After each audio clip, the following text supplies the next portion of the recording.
All right, so welcome everyone and good evening to you all. Welcome back to part 3 of our systematic introduction to the Buddhist path. And our presenter, who we're very welcoming back here again, is Ayyā Suvīrā. Ayyā Suvīrā has had quite some time with the suttas, and we get to benefit from her experience and study as well. And so Ayyā Suvīrā will be going through a document called The Word of the Buddha, and it's an outline of the Buddha's teachings, the words of the Pali Canon. So what I'll do is I'll pop that into the chat box and you can download that document and you can use that as we go along. And Aya may also share her screen as well. So if you don't want to open the document, you could also just look at the screen and follow through there too. Now the chat box is going to be really important because if you have any comments or questions as we go along, please feel free to put your questions, your comments into the chat. Aya likes to make this very interactive. So if she has any questions for us, then she'll also ask those questions and you can pop your answers into the chat box as well. If you prefer to just unmute yourself and ask your questions or answer Aya's questions, then you could do that too. You don't have to use the chat box. So whatever you feel is most comfortable for you, because we want to make this as interactive as we can. So I hope everyone can join me as we welcome Ayyā Suvīrā to give this presentation today. Thank you, Ayya. Okay, hi everyone. It's great to be back, and we'll begin by saying Namo Tassa. So you're welcome to join in at home, but just have your mics on mute, please. Namo Tassa Bhagavato Arahato Sama Sambuddhassa. Namo Tassa Bhagavato Arahato Sama Sambuddhassa. Namo Tassa Bhagavato Arahato Sama Sambuddhassa. Okay, so for those of you who are joining us for the first time this week, that's okay. The content should be general enough that you can just join at any time without too much interruption. But like Tina's introduced, we're working from this text, The Word of the Buddha, which was compiled by Venerable Nyanatiloka and has been updated by Ajahn Brahm. And we've spent the last few weeks looking at the noble truth of suffering. So this text, it's a little bit convenient in that it's structured around the Four Noble Truths and the Noble Eightfold Path. So if you stick with us, you should actually be able to get a grounding or introduction in some core Buddhist themes.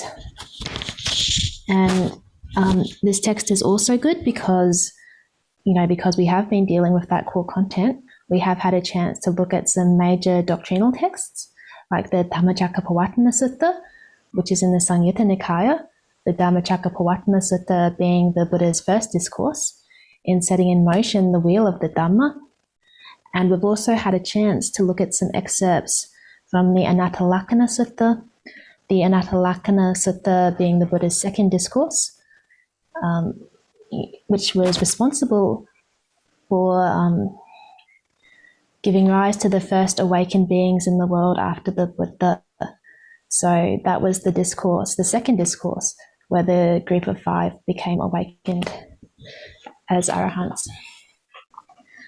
So I promised 2 things from last week. I promised, first of all, that we'd look at this word Vedana, and why has Ajahn Brahm given it as experience in the text?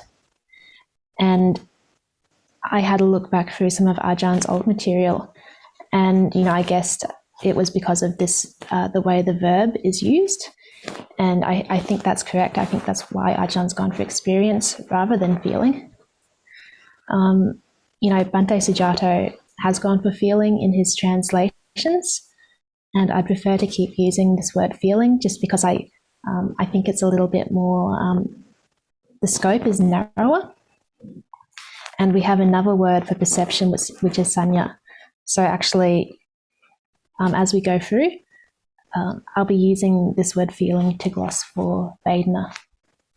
I mean, sometimes with these Pali words, when you have a lot of Buddhist cultures, a lot of Buddhist languages, for example, Thai has a very large number of loan words from Pali. So in some, languages, these words take on tones or meanings that aren't necessarily in the original.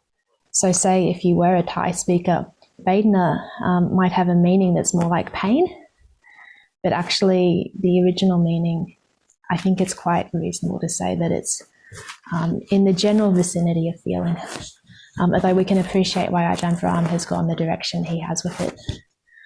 So that was the first thing I promised to follow up on.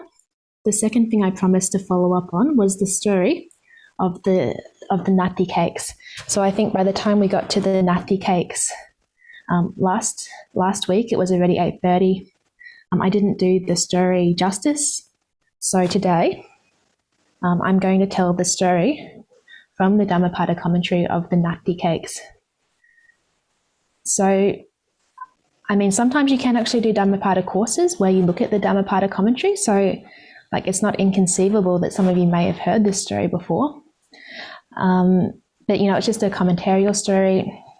The commentaries, they have a later close date than the canon. So, I mean, they're nice stories, but they don't have the same kind of weight as, the canonical material. So, according to the story, as a boy, Anuruddha was the Buddha's cousin, and he was raised in a relatively well-to-do situation. And, because of his good karma in the past, he never heard the word no. So, for his whole life to date, he'd always gotten whatever he wanted.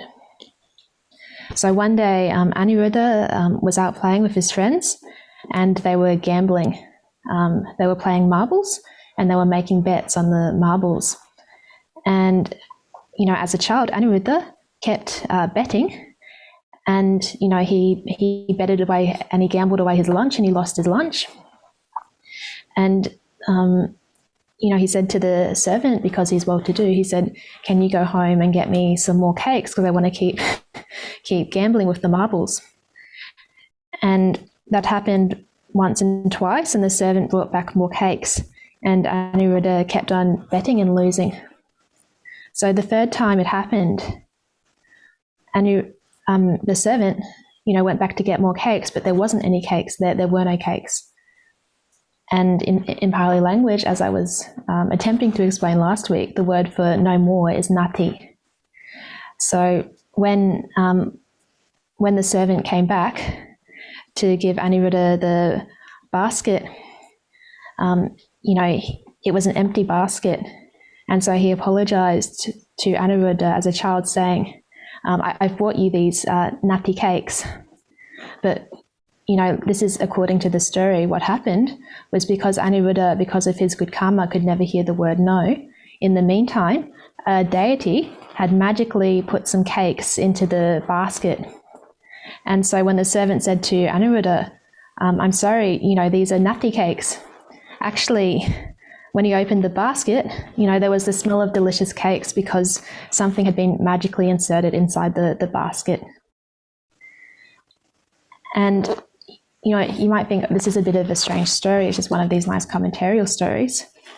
But, the authors of the commentaries, they also had they had a sense of humor, and they also had their educational concerns. So this is actually an educational story, because the message with the story of the nati cakes is that sometimes when we talk about nibbana, what can happen is we take something that's actually nothing there, and by a trick of language, it becomes something.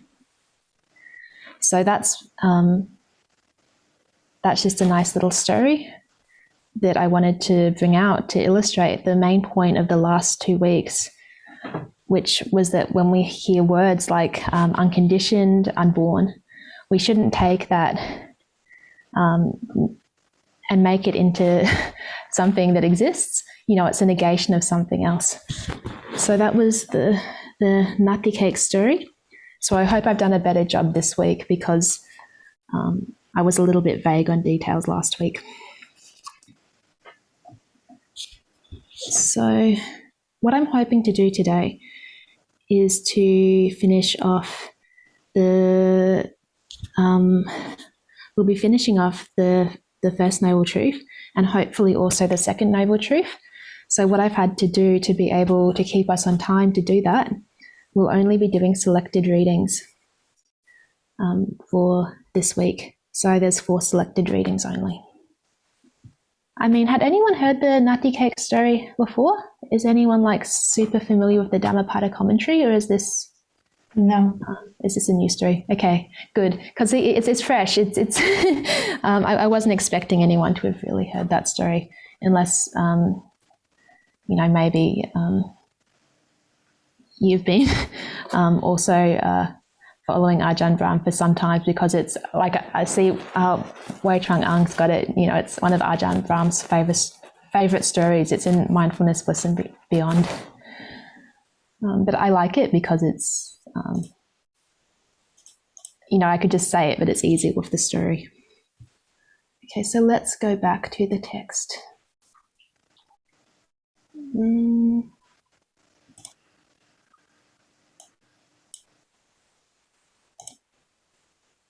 And for anyone who's joining us for the first time, like Tina said, it's easier actually if we have the questions from my perspective as we go along.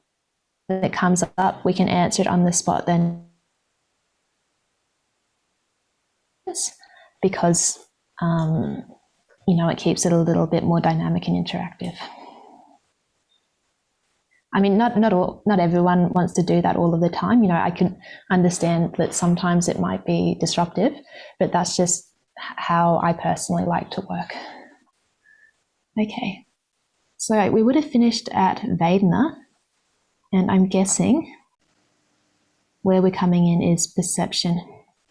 So what we're looking at is the khandhas, and I talked about the khandhas before as being the way that the Buddhas categorized, our mental and biological reality. Thanks, Tina. Resuming from page 9. One of the things I didn't mention actually about the khandhas is this word khandha has another kind of sense, where it also means a faggot, in the very old-fashioned sense of the bundle of sticks that you take and you burn as fuel. So a lot of different meanings of this term, khandha. So continuing from perception, and this is from the Samyutta Nikaya, continuing to read. And what is perception? There are these 6 kinds of perception: perception of sight, sounds, odors, tastes, touches, and perception of mental objects. So perception being sanya. And hopefully that should be fairly straightforward. If you haven't picked this up by now, in Buddhism, typically we talk about 6 senses, so including mental cognition as a sense, in addition to the 5 physical senses. So I'll just see if I can get screen sharing to work.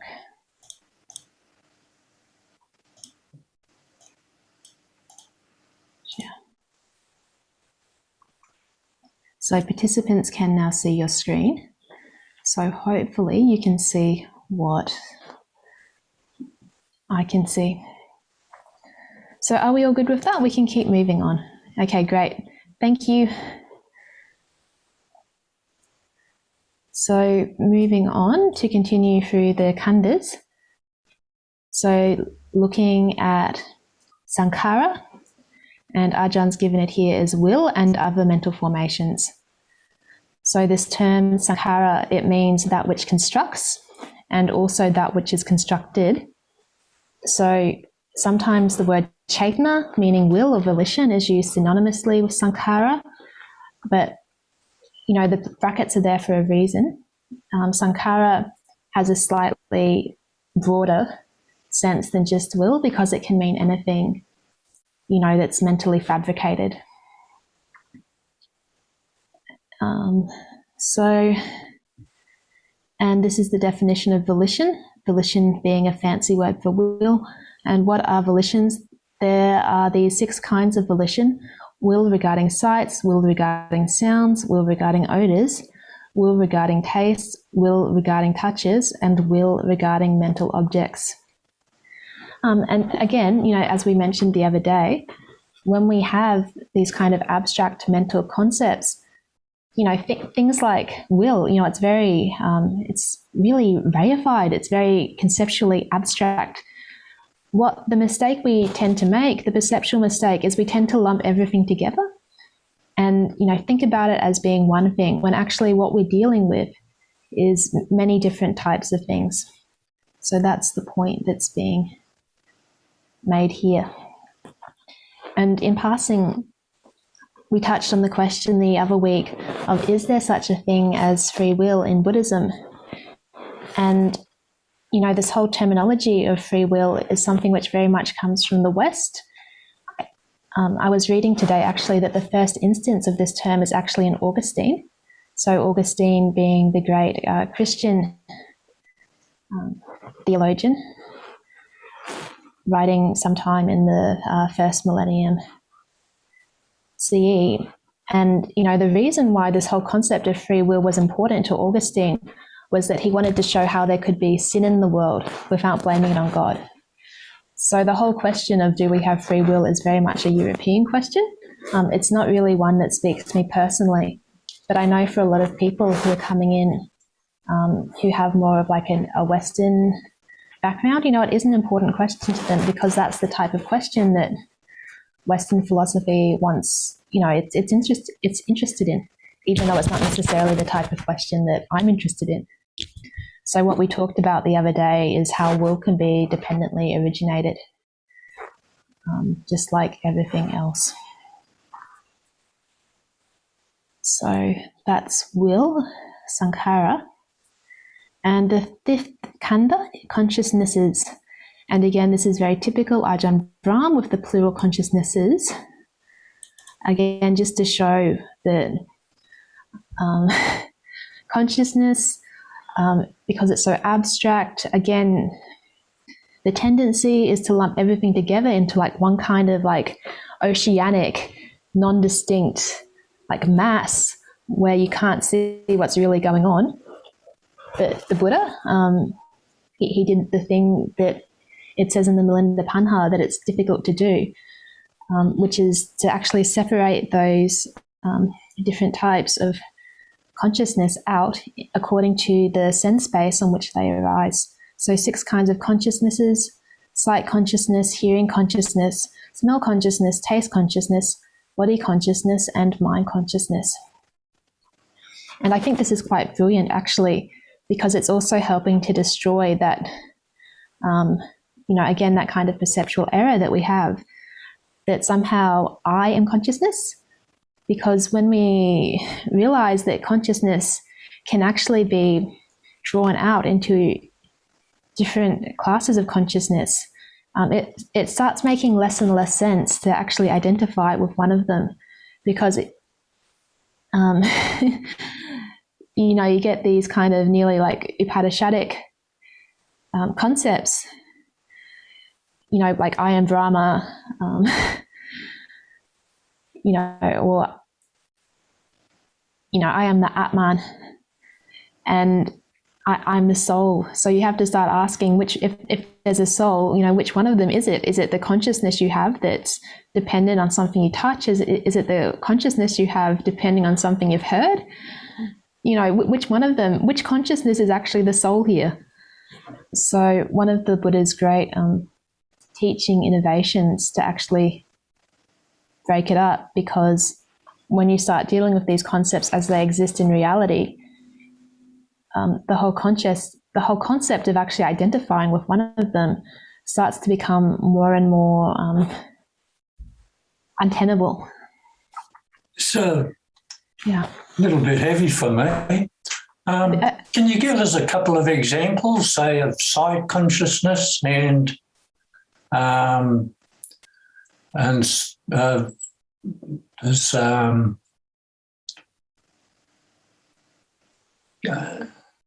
I thought there was and volition, volition of sight and Sure. side consciousness. Can you give us a couple of examples of those? Sure, that's fine.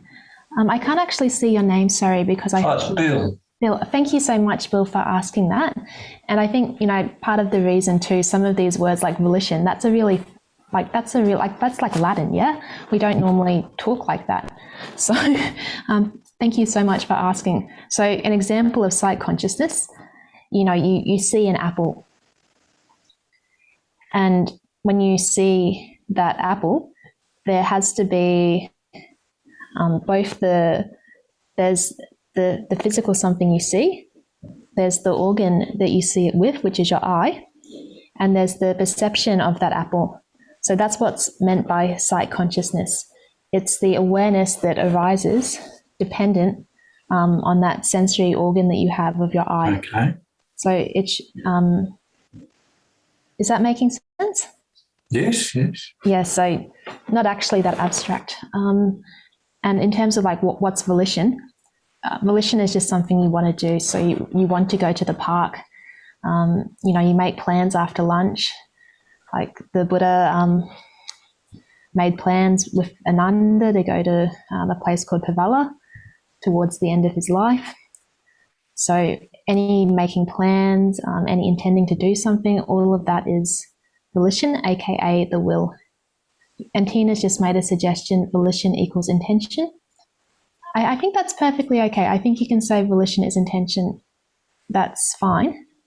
And, the choice of words, I'm not sure if this word was originally Venerable Nyanatiloka's choice, but maybe the reason it's been separated out like that is because sometimes like the translators might want to keep the word intention for sankappa, as in the Noble Eightfold Path, that, intention, volition, will, planning, it's all the same thing. And sometimes people ask, did the Buddha have intentions? The obvious answer to that should be yes, of course, because the Buddha clearly made plans for the afternoon just like everyone else. So hopefully that should be relatively straightforward. Okay. So are we all good, Bill? Yes, yeah, thanks very much. Okay, great. Going wonderfully. And like all of this stuff, right? Sometimes the reason it gets a little bit like gnarly, it's just because of the translation. It's not like there shouldn't be anything in here that is actually like not possible to understand. Like that's the point of Buddhism. It's one of the things we can say about Buddhism is that it's a well-taught religion.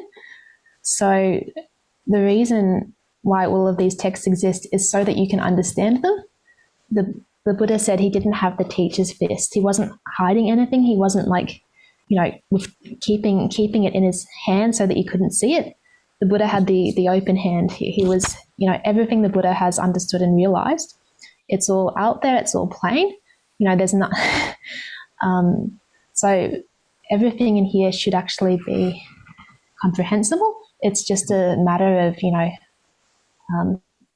working through it and thinking through it so that we can get the words right. So we have a question from Zen.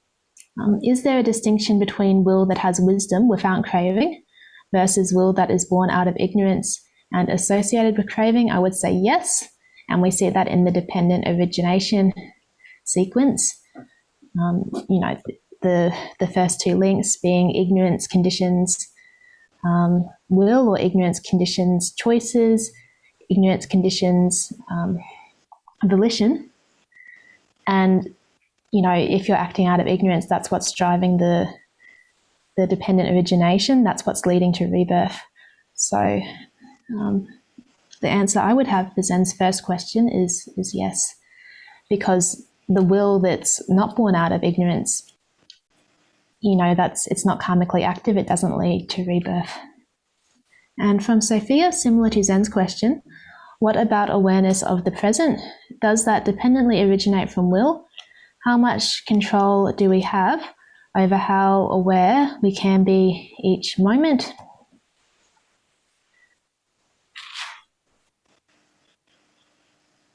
Okay, this term awareness of the present, first of all, it's really interesting because it's something that's it's a really common term, right? In modern meditation teaching, everyone's all about present moment awareness. But, if someone asked me, like, what is present moment awareness in Pali, I'd have to actually really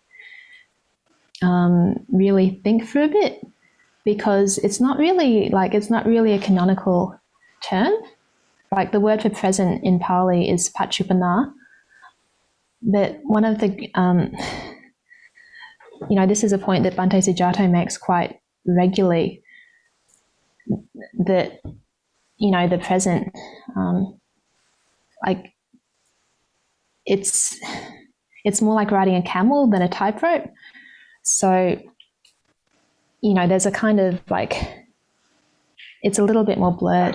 So thank you for using the term awareness of the present rather than present moment awareness, because sometimes people think, if I have present moment awareness, it means I need to be really super focused on each minute, mind moment as they come in. And it puts a lot of stress on people actually to be thinking that way, that they need to be bang, bang, bang, bang, bang all the time. Because when we think about awareness, right, it's a bit soft at the edges. It's got a center and a bit of a periphery, and it's a bit broad. So does that dependently originate from will? I mean, to be aware of the present, you need to have attention. And to have attention, I would say yes. Attention there's a volitional component. I think that's pretty straightforward, because we see in meditation, if you remove your the will, things will actually disappear. So say, for example, if you're doing the breathing meditation and you remove your interest in the world, eventually the world will disappear and you will have a purely mental perception.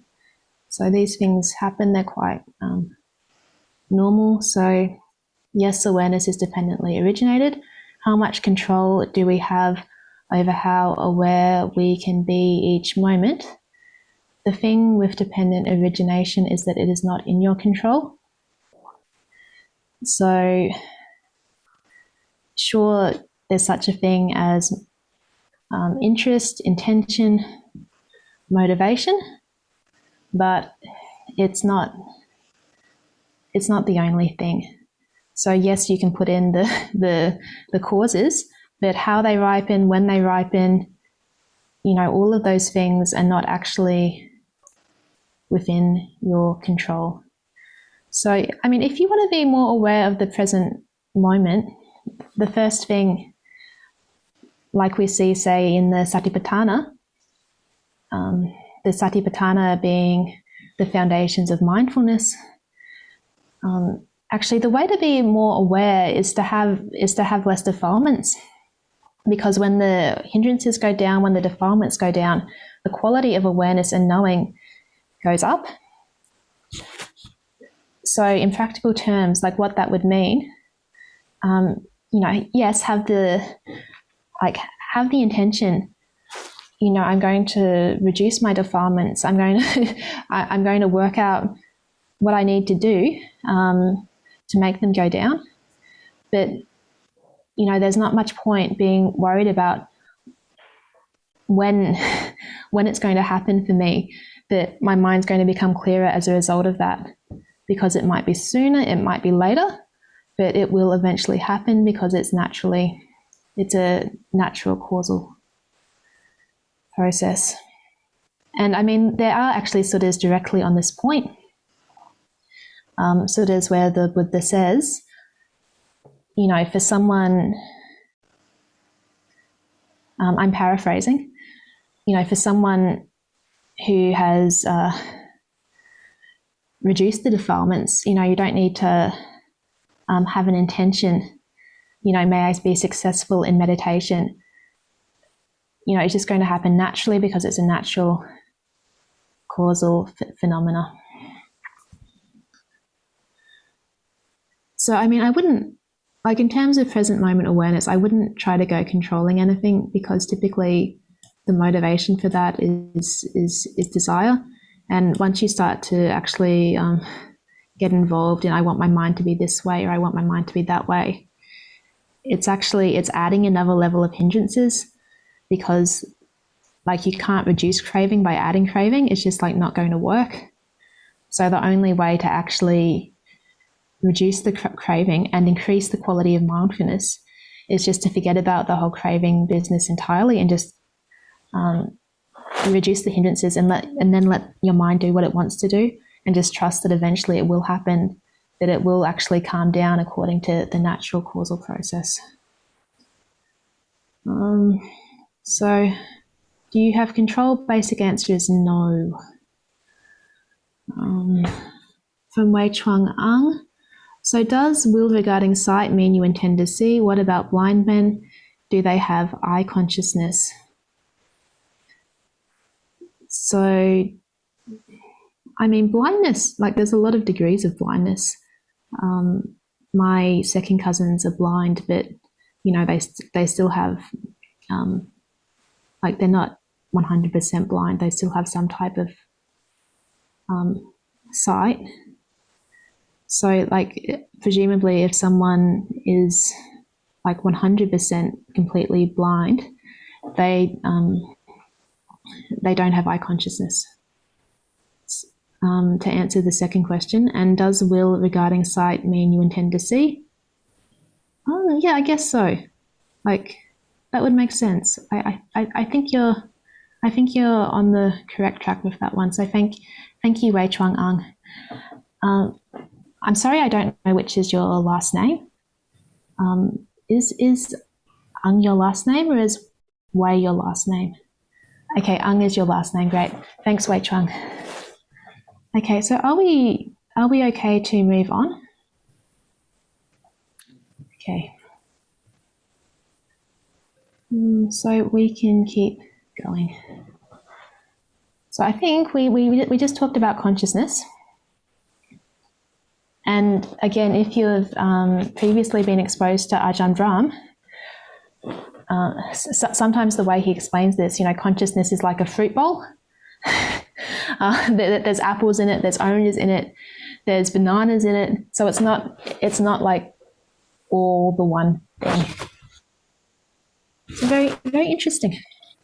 Okay. So, excerpt from the Mahatanha Sankhaya Sutta, just because I need to keep working to time so we can actually do the content. That, if you wanted to look that up, just go to suttacentral.net and type MN28 in the search bar and it'll come up. So you're welcome to do that by yourself. And if you need help to do that, feel free to let me know, and we can actually go through the search process maybe one time on Wednesday evening. Okay, but just in brief, consciousness is reckoned by the particular condition dependent on which it arises. So like I was explaining previously. Okay, so I'm going to skip through to the Anattalakkhana Sutta excerpt. I'm just scrolling. So here we are. So just skipping a bit of text and coming back in on page 11 at the this excerpt here, which comes from the Buddha's second discourse at Varanasi to the group of 5 ascetics called the Anattalakkhana Sutta. So the discourse on the characteristic of non-self. And the reason why I wanted to skip directly to this is because this is the proof This is the Buddha's proof of non-self. So I thought quite an important point that we can't really skip over. So here the Buddha's asking the group of 5 ascetics, what do you think? Does form, i.e. the body, persist or disintegrate? So, I mean, is your body permanent or is it impermanent? And the monks, clearly they're intelligent people, they say it disintegrates, Venerable Sir, it's impermanent. And the Buddha asked them again, is what is impermanent, is what disintegrates, suffering or happiness? And the monks reply, suffering, Venerable Sir. So hopefully that should be the fairly straightforward answer. We all get our little body pains, and I think most of us should be aware that our body will in fact disintegrate, even if we're not necessarily fully aware of it on a psychological level. So the Buddha continues to ask, is what disintegrates, is suffering and subject to change, fit to be regarded thus? This is mine, this I am, this is my permanent essence. No, Venerable Sir. So this is like the brief summary of how we can know there's no such thing as the Atman, as the soul, as the self, because by definition, the Atman, the Atta, it's something which is, it's pleasant, it's permanent, and it's mine. So to say there's something which is pleasant, permanent, and mine in the body is a bit ridiculous, because everyone knows that the body isn't permanent. So the point of this sutta is that the Buddha, he applies the same logic not only to the body but also to our feelings, to our perception, to our will, to our intentions, and also to our consciousnesses. So here,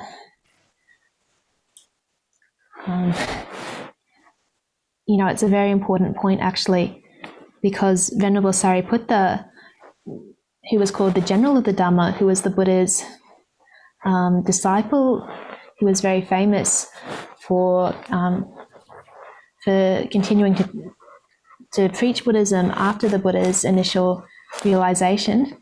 One of his summaries of Buddhism was that wisdom is to be developed, consciousness is to be understood. So sometimes when we see things like dependent origination, one way of thinking about it is actually as the story of consciousness. So what the Buddha is doing here, he's saying actually consciousness is also impermanent, it's changing. And what is changing, by definition, actually, it's suffering. It's not going to give you what you want. It's not under your control. It does its own thing. It's just, it's not something that you can make to serve your own purposes. So something that behaves this way is, by definition, suffering. And that's the group of 5 monks have gotten that. They've agreed with the Buddha. Well, actually, they've of their own volition, they've offered up this answer to the Buddha that yes, in fact, consciousness is also suffering. And because consciousness is also suffering, it's not fit to be regarded as a self. So, again, this being the very profound point of the Anatalakkhana Sutta, that consciousness and all of its supports, so all of that, the thinking, the planning, the plotting, the mental construction that, that makes up this kind of like mass of being that we call us, actually none of it is really, none of it's permanent, none of it answers to us. We can't mold it into a shape that's always going to be pleasant. So this was the teaching that led those bhikkhus, those monks, to be awakened. So, I mean, it would be nice, if we could just listen to this and also become awakened. But unfortunately, to become an arahant, it's not, to become an awakened being, it's not necessarily so easy, because with our ordinary day-to-day experience, we don't necessarily know what consciousness actually is, because when we have consciousness, it's always mixed together with some type of material reality. So unless you've actually had the personal experience of some of the meditation states, which are purely mental experience, sure, we can say consciousness is suffering, but we haven't actually really had a chance to see what consciousness is. So when these monks are saying consciousness is suffering, presumably they're saying that after having been instructed by the Buddha in meditation. So they would have had some success with meditation before that, with the jhanas. And when they're saying consciousness is suffering, actually they can really mean it, because in the time the Buddha is instructing them, maybe they've attained, these very refined meditation states, and they have a better idea of what's actually meant by this term consciousness. So we'll be looking a little bit more at what's meant by meditation in Buddhism and by the term jhana later on, when we get to the Noble Eightfold Path. But very, very deep stuff. Okay, so just to keep us moving, I'm going to skip through the summary. But you can see these statements are meant to be comprehensive in respect of time, so in respect of past, future, or present, and comprehensive in terms of all types of experience, and just, some word pairs there to show that, actually really the Buddha did in fact mean all of it. So, very lovely sutta. Okay, so that's the Buddha's proof of not self. So we're nearly towards the end of the truth of suffering, or the truth of the characteristic of suffering. So it's only taken us 2.5 weeks, but there you go. Hopefully it's been educational. So skipping again to the Abhinanda Sutta at SN 22.29.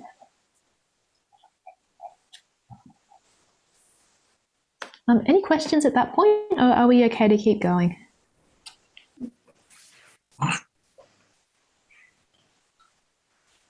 I'm okay. We're all good? Okay, sweet. I see thumbs up from Tina. That's wonderful. I mean, it depends on the audience. Sometimes people find the Anatalakkhana Sutta a bit confronting, but maybe this is a more chill, a more chill audience.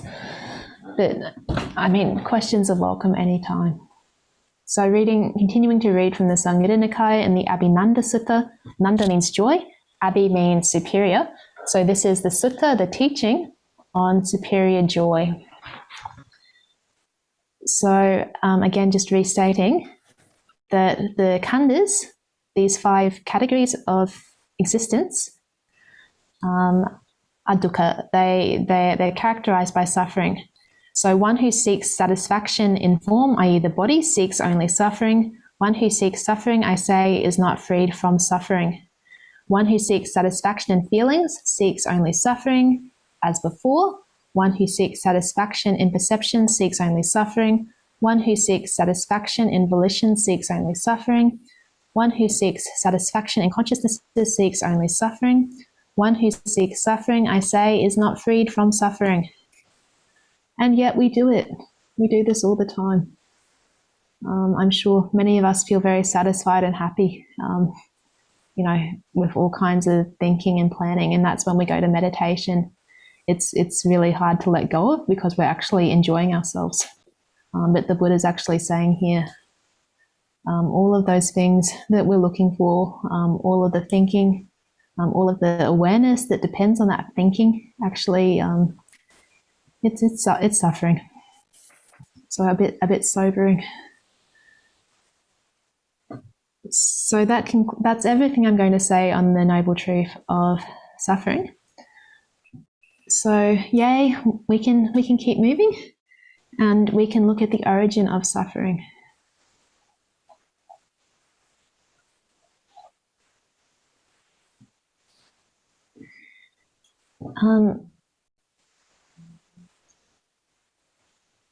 So the origin of suffering. This term origin in Pali is samudaya. So like Udaya can also mean the place that the sun rises from. So I think origin is actually a very good word here, because sam means like together, Udaya, the origin. So the origin of suffering. The origin of wanting, we're going to skip over that. I think that's from the Mahasatipatthana Sutta, actually, DN 22. Some definitions in the expanded version of that sutta. Actually, the Mahasatipatthana Sutta is very interesting because there seems to have been like this kind of prototype form, like the really early form, didn't really include all of these definitions. But what's happened over time is that more material has been added to the sutta from different places to flesh it out a little bit. It's very interesting, actually, that Venerable Nyanatiloka has chosen the Mahasatipatthana Sutta for a lot of his quotes, because I might have preferred something like the Satchavibhanga Sutta. That's okay, because we're not going to read it. We're going to keep going and start reading from the Mahatanha Sankhaya Sutta. So at MN 38, MN standing for Majjhima Nikaya, Majjhima meaning middle, Nikaya meaning a collection of discourses, a collection of teaching. And why is it called the middle discourses? Actually, it's because the discourses in this particular collection are middle length, as opposed to like being the long discourses or the short discourses. These are the ones that are just medium size. And the reason why I wanted to skip directly to this excerpt from the Mahatanha Sankhaya Sutta is because when we talk about the origin of suffering, sometimes we also talk about dependent origination. So with dependent origination, you can do it in forwards order or you can do it in reverse order. So there are some of you here who've been exposed to Pali language before. So you can do it in what's called like the Anuloma order, which is the way that you go from ignorance through to further existence. Or you can do it in the Patiloma order, where it's more like the liberation cycle, where you get released from rebirth. So we're doing it here in the forwards order, where we go from ignorance to repeated existence. So let's have a look. On seeing a sight, you want it if it is pleasing. You try to get rid of it if it is unpleasing. You abide with mindfulness and wisdom of the body unestablished with a limited mind, and you do not understand as it actually is the deliverance of mind and deliverance by wisdom, wherein those corrupt, unwholesome states cease without remainder. Engaged as you are in favouring and opposing, whatever experience, aka feelings you have, whether pleasant or painful or neutral, you delight in that experience, aka feeling, welcome it and remain holding to it. As you do so, delight arises in you. Now delight in experience, aka feeling, is a fuel. With the fuel as condition, states of existence develop. With states of existence as a condition, rebirth. With rebirth as a condition, aging and death, sorrow, lamentation, pain, negativity, and distress come to be. Such is the origin of this whole mass of suffering. Okay, so this is the story of why do we get reborn. And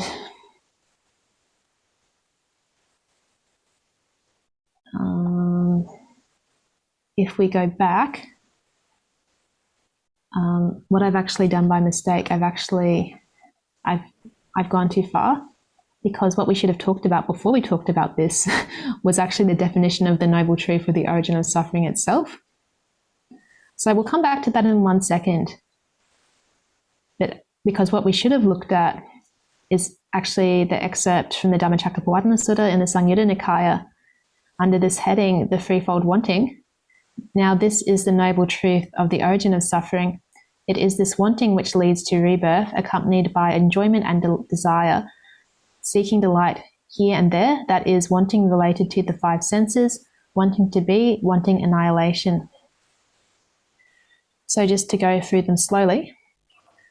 Why do we suffer? Why are we born? And the Buddha's answer to that, as many of us would know, is craving. It's tanha, it's first. And the Buddha said actually it's some specific types of tanha. So the first of them is kama tanha, five senses. Kama tanha is our interest in, our enjoyment of the physical world. So it has a very broad scope. So the real reason we can't go into deep meditation like straight away like that is basically because we're interested in what happens to us in physical reality. If we weren't so interested, we'd all be what's called non-returners. We'd all be awakened beings already, and we'd be able to go into meditation basically quite quickly. But because we have, we identify with physical reality, we think about it, we have, we attach to it, and that's kama tanha. So pretty, hopefully that should be fairly straightforward. But again, unless you actually have the meditation experience where you have had an experience, a perceptual experience that's purely mental, where you've actually perceived something in meditation that's called the nimitta. In canonical Pali, it's called the rupa, but normally we use the commentarial term, which is nimitta. So unless you've actually seen the light and gone into the light, it's really hard to know what exactly karma is, because until you've had an experience that's apart from the world of the physical senses, it's like being a tadpole in water, because that's all we've ever known. But the Buddha said actually that there's something else. There are these refined states, and there's something that is actually attainable if you're instructed in them. So that's the world of sensuality. Okay, number 2, wanting to be. So bhava tanha. Could I just go back to the first one there? Sure, that's fine. Would anyone really want annihilation? Yeah, I'd say a lot of people would want annihilation, like maybe some suicidal people, or it gets a bit subtle. Like sometimes we have intentions which we mightn't necessarily register them consciously as being wanting annihilation, but sometimes we might think it might just be easier not to feel. So yeah, I think to me that makes sense. Does that make sense to you, Bill? I'm not really sure. I mean, I know that we will all go in the end, but I can't, personally, I can't say I want any annihilation. Yeah, I mean, the will to live is pretty compelling, isn't it? Yeah, so Zen knows some people who hate life and don't want to come back. Yes. Because, I mean, this vibhava tanha, it can also manifest in our kind of existential views. Like, some people might have difficulty accepting something like reincarnation or rebirth because, they might be really repulsed. Actually, I want it to be the end. I want there to be nothing after death. I want there to be blackness. So these like, again, they're psychological tendencies we have that also prompt us to construct the world around us in certain ways. I had a comment from Tina, senses. Yeah, so karma is the senses. And also the desire that we have in relation to the senses. So another question from Tina. I noticed the translation specifies the 5 senses. Usually the translation is craving for sensual pleasures, and in the suttas, this may refer to the 6 senses, not the 5 senses. This includes the mind and our craving to the mind.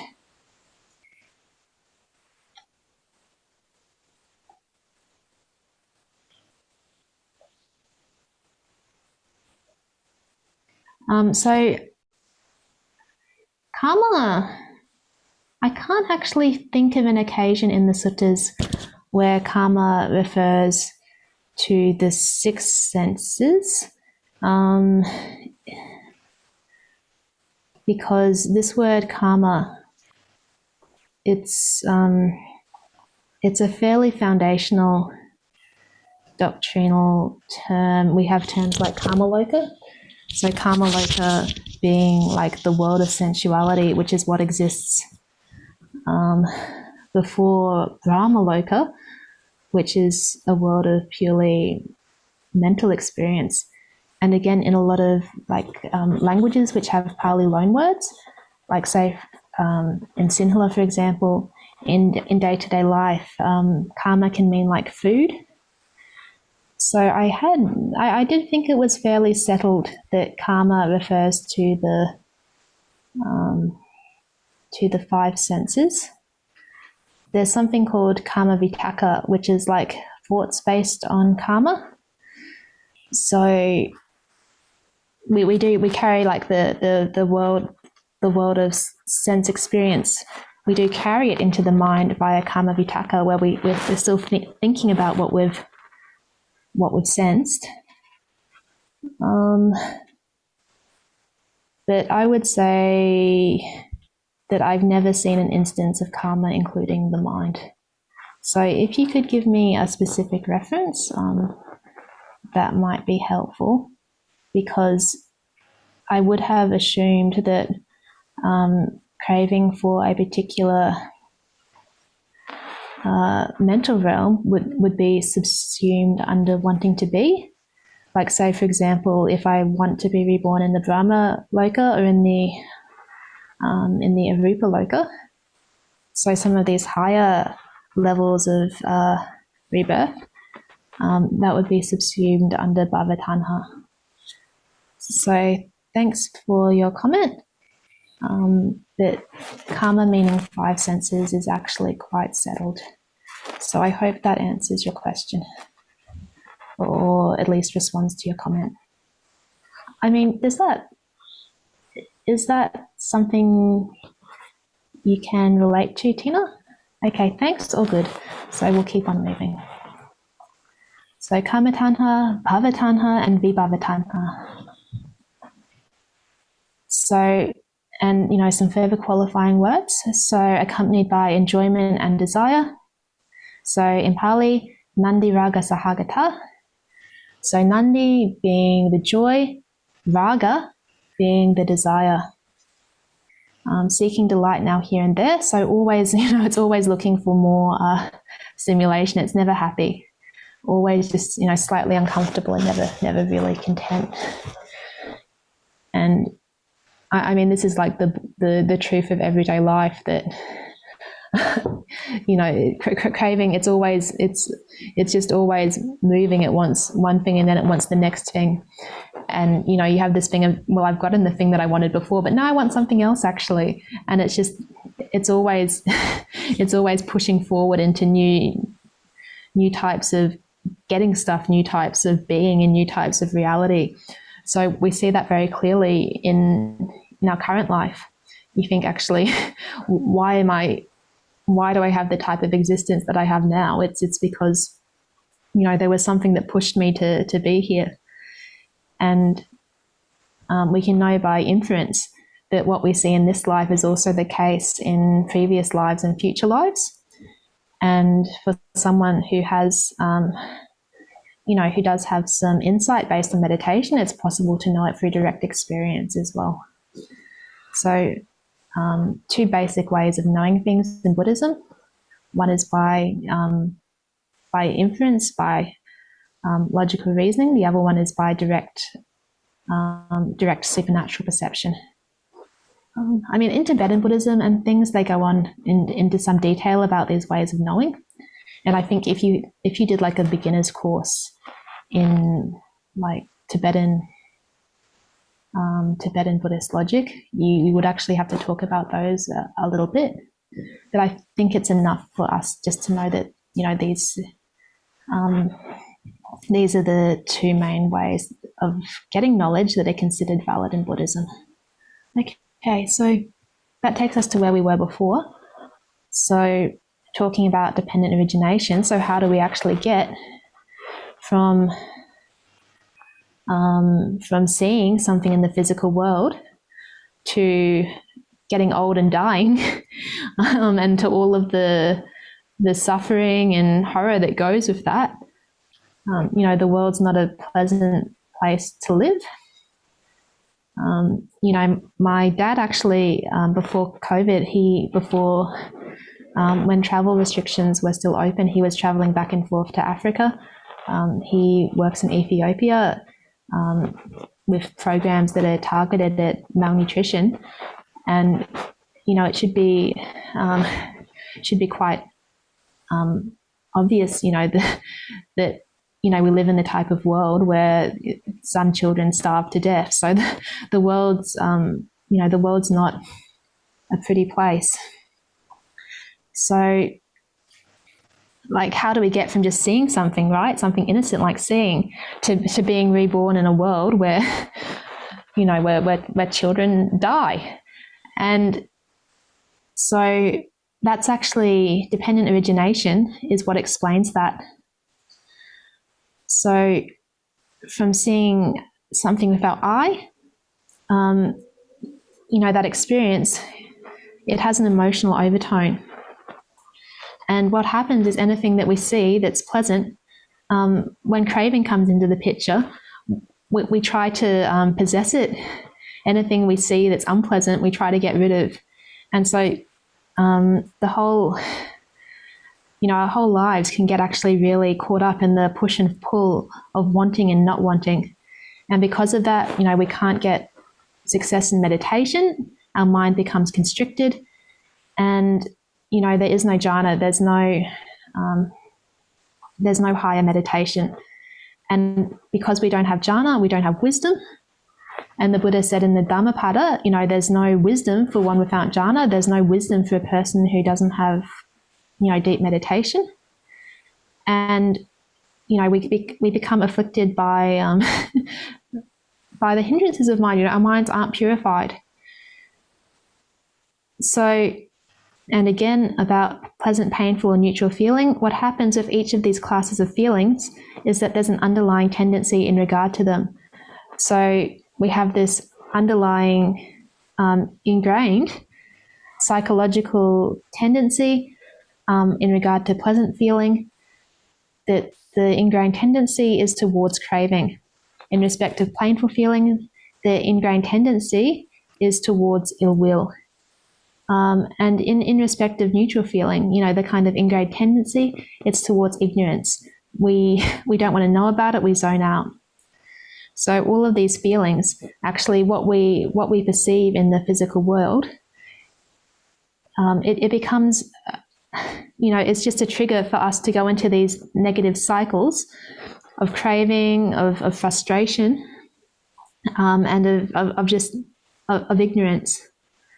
And this actually makes up the majority of people's lives. We're either trying to get stuff or trying to get away from stuff, and we never really have a chance to actually sit still and observe with wisdom what's going on. And what the Buddha is saying here is, all of that engagement, all of that welcoming and holding on of experience, that's actually the fuel for rebirth. So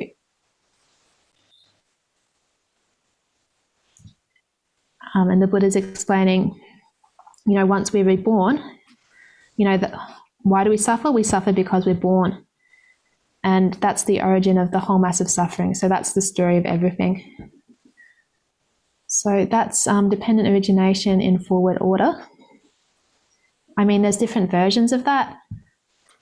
You can do the through life version. This is more like a kind of two-life version where we've started from this life and we've gone to future births. So it doesn't mean like that one version's correct or one version's incorrect. It's more that we've just kind of started in the middle of the dependent origination sequence by starting from, seeing something with our eyes. So before we keep on going further, Sophia has a question. Supernatural knowing, how do we validify them? Actually, I think I used the wrong term. What I should have said is more like refined natural knowing. I have to apologize because Buddhism actually kind of has this very naturalistic worldview. Like there is actually not really any concept of the supernatural in Buddhism, but either you have like a kind of coarse, like material experience in existence, or you have more refined existence, but it's still like all within the realm of what's actually governed by natural laws. So there is actually a term for this. In Sanskrit, it's yoga prayaksha, this type of knowledge. I have to apologize that it'll take me a while to look up what the correct Pali is. I can get it for next week. So it's a topic that has actually been treated quite extensively in Indian philosophical literature. So, I mean, how do you validify refined natural knowing? Get fourth jhana and see for yourself. That's basically the way to do it. But the rest you can do on inference. I mean, very easy to understand by inference that if you give up a little bit of the hindrances, your mind gets more calm. If you give up a lot of the hindrances, your mind gets even more calm. So I think it's actually a fairly reasonable assumption to make that, there is such a thing as a purified mind on the basis of not having the hindrances. And, we can see in our day-to-day life when our mind is calm, we can see things more clearly. And, the Buddha gave the simile of seeing the rocks or the stones and like the fishes at the bottom of a lake. So what you see on the basis of a purified mind is like seeing, it's like having the very still pond that allows you to see the things at the bottom of the lake more clearly. So actually the type of knowledge which is really valid in Buddhism is knowledge that comes from a purified mind. Knowledge which is belongs to a mind with the hindrances, it's distorted because either our craving or our frustration it's pushed our mind to perceive the world in one way or another. And we can see that, when someone is depressed, the world's a bit grey, they can't smell properly, they can't taste properly, and just like everything's a bit slower. So I hope that helps. And question number 2, how do we know what is refined natural knowing and mental manifestations?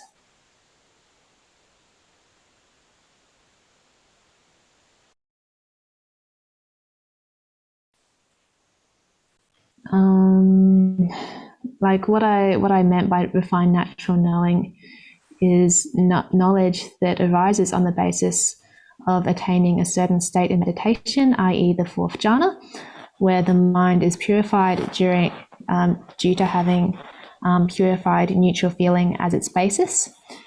And one of the terms we use for fourth jhana as a meditation state, it's also called one of the terms for it is like jhana, which is the basis, because it's considered the basis for any type of psychic phenomena, because it's sufficiently purified to have that capability. So, I mean, how we know if you have a fourth jhana? Go talk to an experienced meditation teacher and say, this is what I experienced. Is it fourth jhana? And it's quite possible you could either get a yes or a no. I mean, that would be very cool if you have fourth jhana. That would be considered a very highly attained meditation state. But I mean, you could reflect yourself according to the jhana factors that have been given in the canon as well.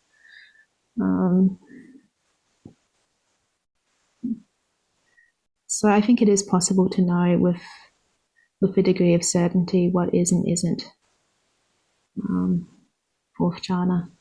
But again, I don't want to get too sidetracked with this point, because we haven't actually talked about what jhana is yet, and I might be jumping the gun, because we're going to talk about jhana when we get to the Noble Eightfold Path. So it might be a bit confusing if people don't have a prior exposure to these concepts. And mental manifestations. I mean, what is a mental manifestation? I'm not really sure how you're using that word. Sorry. But yeah, so I mean, could you clarify further? What are you meaning by mental manifestation? Sounds like, yeah, sorry. I think your answer answered a lot of answered my question quite well. So originally when I asked the question is, sometimes we're in meditation and we feel very calm, but a few times I realized afterwards it was a self-induced calm. It wasn't like you actually experiencing it arising. And I think sometimes when we're meditating, we could, I don't know, I have my experience of being, I could be confusing insights, or, what you would describe as knowing, not based on logic, but based on experience. I can kind of confuse that with mental manifestation, but I think your answer is you don't really have refined natural knowing until you reach fourth jhana, so I probably don't have to worry about it anymore. Yeah, pretty much. In terms of like the ability to actually see past lives, anything that comes up before fourth jhana, I just it can't be taken as reliable, because there isn't a sufficient degree of purity in the mind to actually support that type of insight. I mean, people do have like past life memories and stuff, but how reliable they are, I'm personally a little bit skeptical. Because I mean, we can do things in meditation, right? Sometimes where we try to force ourselves to feel calm, and what ends up happening is the meditation actually gets quite disturbed, because whatever we're feeling, it's based on craving, as opposed to just dropping the mental activity and dropping the craving and just seeing what happens. So meditation without craving is a lot better than meditation with craving. Ajahn Chah used to say, it's second noble truth meditation when you have the meditation that's based on craving. So if you have experienced one of these states, you're very likely to know, because it won't be anything like what you've experienced before. It probably will be quite a memorable experience. Anyway, I think we're happy with that point, so I think we can keep moving on. I mean, I use the term refined natural knowing. That's just the words that I chose. It's not actually a technical term. But any of those psychic phenomena which arise on the basis of the fourth jhana. Okay, so I wanted to keep moving to AN 6.63, so we can keep going. So I think the key points here being that another way of talking about the second noble truth, about the origin of suffering, is as dependent origination in forwards order. Okay. Where are we? Karma as volition.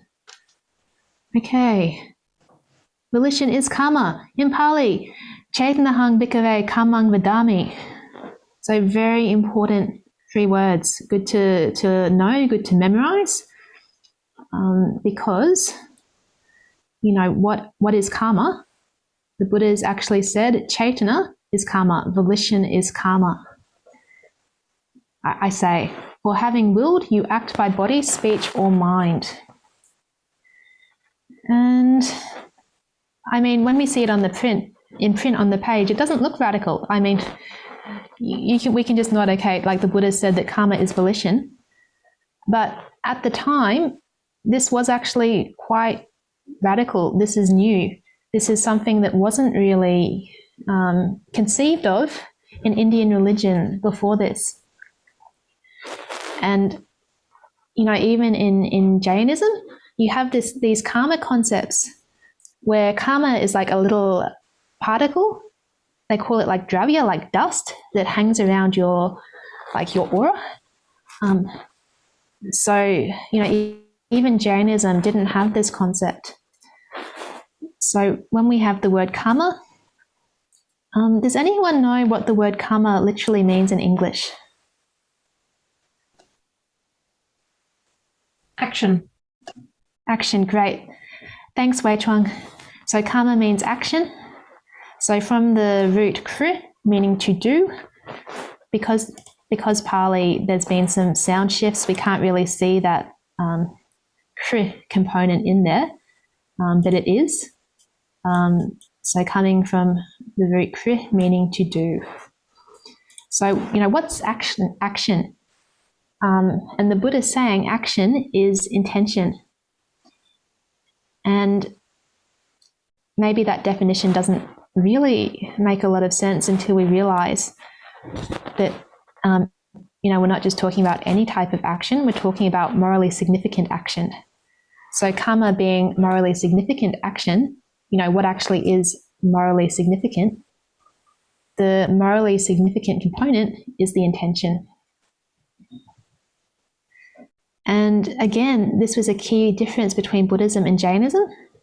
In Jainism, the bodily action is actually the most significant. But what the Buddha is saying here is the intention is the most morally significant. So if you read some later texts, Jains and Buddhists, Jains like to, to try to poke holes at this. But the Buddha is actually making quite a logical argument here that the intention is what actually drives our actions by body, speech, and mind. And what is the diversity of karma? What is the diversity of morally significant action? There is karma to be experienced in hell. There is karma to be experienced in the animal realm. There is karma to be experienced in the realm of afflicted spirits, aka ghosts. There is karma to be experienced in the human world. And there is karma to be experienced in the Deva world. This is called the diversity of karma. And what is the result of karma? The result of karma, I say, is threefold: to be experienced in this very life, or the next life, or in the subsequent life. This is called the result of karma.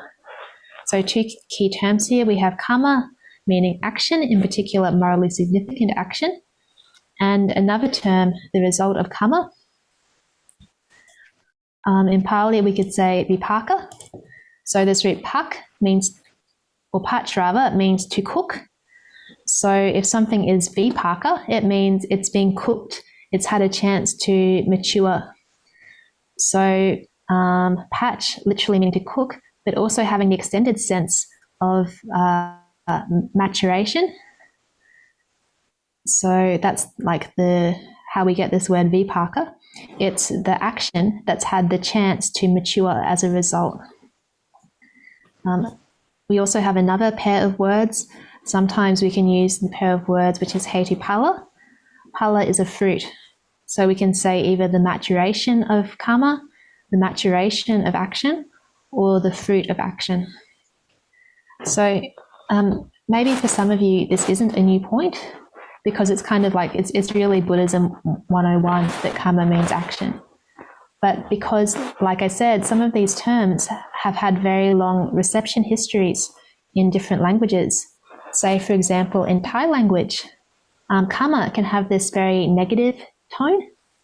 You know, karma quite often means like, you know, it's the bad karma only. But karma can be, you know, it can be the good karma, it can be bad karma, and it can be a special type of karma called like imperturbable. So also synonymous here with intention. So, I mean, it's good to disambiguate, because sometimes how we use the term karma, colloquially in English as well, it can have a sense that's more like the result or the fruit, which from a Buddhist perspective is actually technically incorrect. It's more like, you know, it's more like Buddhist hybrid English. It's kind of like English-speaking folk Buddhism. So it's important to actually be very precise about what we mean when we talk about karma, because actually that can clear up a lot of people's misconceptions. Because, you know, most people do actually have a kind of reflexive understanding or reflexive awareness that yes, there is such a thing as morality, and yes, there are actually consequences that follow from our actions. And, you know, it's not actually very difficult at all for people to understand that. But if we start getting into these kind of like Western folk ideas of karma, you know, that, you know, you have to suffer in life for some unknown reason, you know, that's in your past and you can't do anything about it, it gets very pessimistic very quickly. And I think that's maybe, you know, some of the reason why some of the early Westerners who were writing about Buddhist countries, they got this kind of wrong impression that Buddhism is a pessimistic and fatalistic religion, where actually,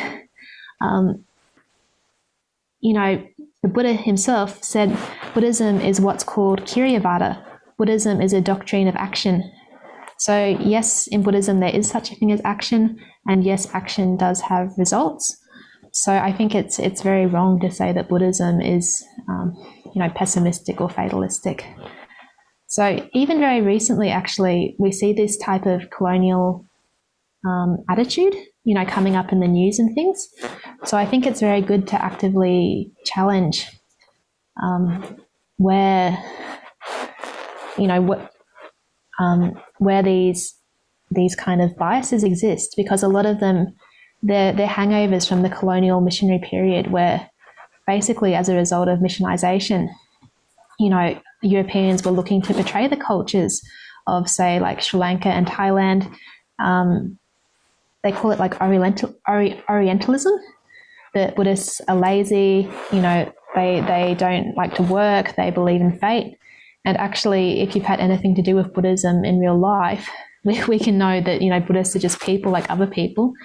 And all of these like kind of concepts, they've really become outdated, and they really belong back there in history in the kind of colonial missionary period.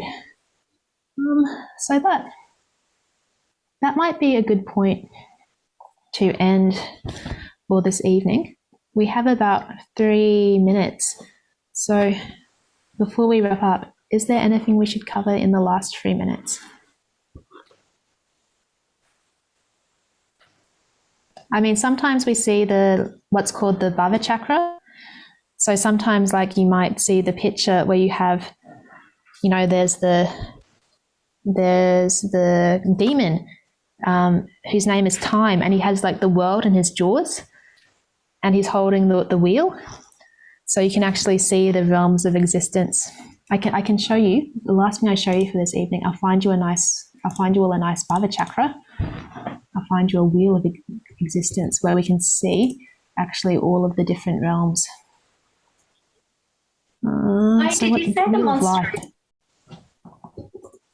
Did you say the monster is time? Is it Yama? The monsters. Yeah, it could be death. Could be. Actually, I think that's better. I think it's better if it's Yama. I think that makes more sense. So thank you, Tina. That's okay. I've been reading too much. Time is very interesting. I mean, time's good too, but I think I might have been reading too much colonial literature. I think that's probably something that belongs in the past, that particular interpretation. No, I think the monster's name should actually be death. I think I think you're right. It's very interesting actually, because I didn't know this, but we've been talking about Tibetan Buddhism a little bit this evening, but the jackets that the Tibetan monks and nuns wear, they have these kind of particular like shoulder sleeves, and actually their sleeves on the jackets have a particular name, and they call it like the jaws of death. So when you have to put your shirt on in the morning, you know, like you're literally putting your shirt on and like going into the jaws of death. So I thought that was kind of interesting when I heard that the first time. Because, I mean, we don't have the jackets, but I'm sure if we did have the jackets, we could also call them like the jaws of death. Okay, I'll find you a wheel of life so I don't get distracted thinking about the jaws of death. Okay, that looks like some kind of psychology, self-improvement thing. I'll find a Bhava chakra. Here we go. Beautiful. Mm-hmm. That looks like a good one.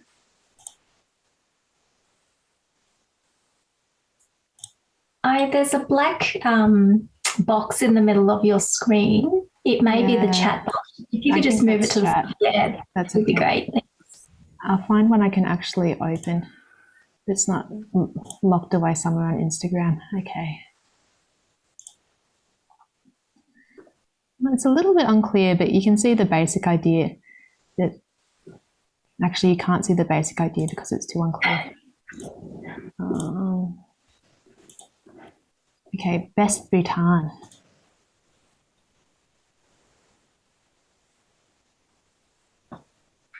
Aha, better. So you should be able to see that there are 1, 2, 3, 4, 5 realms on this one. So sometimes you see it with 6, but I think this one this is actually the slightly more orthodox presentation where we have 5, because the asuras, the warring gods, they've been subsumed under the heavenly realm. But what we should actually have, there should actually be the human realm. I think that one there's humans. So some nice people, you know, they're doing ordinary Bhutanese people things, maybe going to temple, making a house. We have ghosts. So I think, you know, maybe they're trying to get a drink or something, but, you know, the river's full of fire. That's what it looks like to me. So sometimes we hear the term hungry ghost because, you know, they try to drink something, but it turns to pus and blood. So they're a little bit thirsty, the ghosts.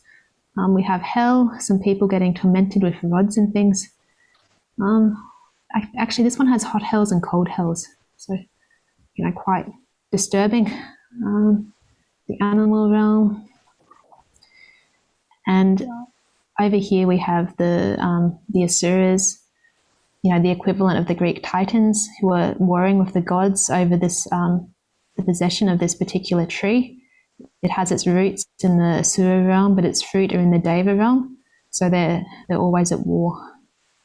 And the 12 links of dependent origination around the outside. So anyway, just a nice little visual description to finish up the evening. And I'll see you again next week. Thank you to the Metta Centre, to Tina as always, and Zen for all of your help in facilitating. And I better let you go on time, so I won't do a merit dedication. But it's been lovely to spend time with all of you. So see you soon. Okay. Thank you, Ayya. Thank you so much. Good night, everyone. Okay. Good night, everyone. And hope to see you all again next week, same time, same place on Zoom. And have a wonderful week ahead. Thanks, Ayya. Thanks, everyone. Say bye. Bye.